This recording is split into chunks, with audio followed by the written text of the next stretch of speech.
जा कमाए कलकतिया राजा, मारली सवतिया मतिया राजा।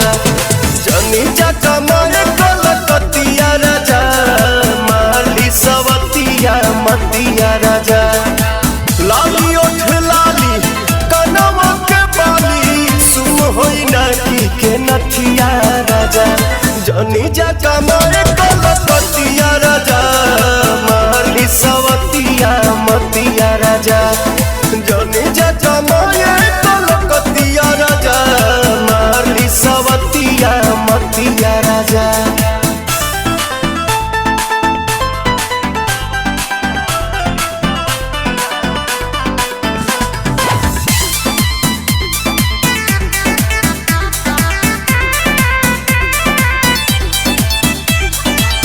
छोड़ी के मेहर हो जाइबा हे हार, हमारा से बेसी न करियो के यार। तने नाये राजा इज्जत के हानि करे, पैसा जियानी करे। केहू के न सूट बनाई के पानी करे। से जिया पटवा रात भर रोवा, मन बना में हरी के बतिया राजा। जानी जा कमाए कलकतिया राजा, मारली सवतिया मतिया राजा। जानी जा कमाए कलकतिया राजा, मारली सवतिया मतिया राजा।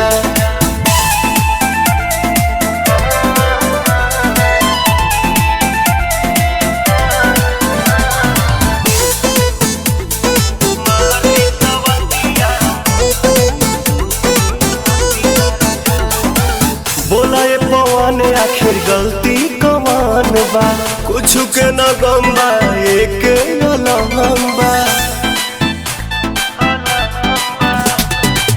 जैबा बंगाल तू उलझन में डाल के, कुल्ही बद जाके गहनी की निहाल के। जानी जमाना तो मारे लगी तना, जारी न साई जतिया राजा। जानी जा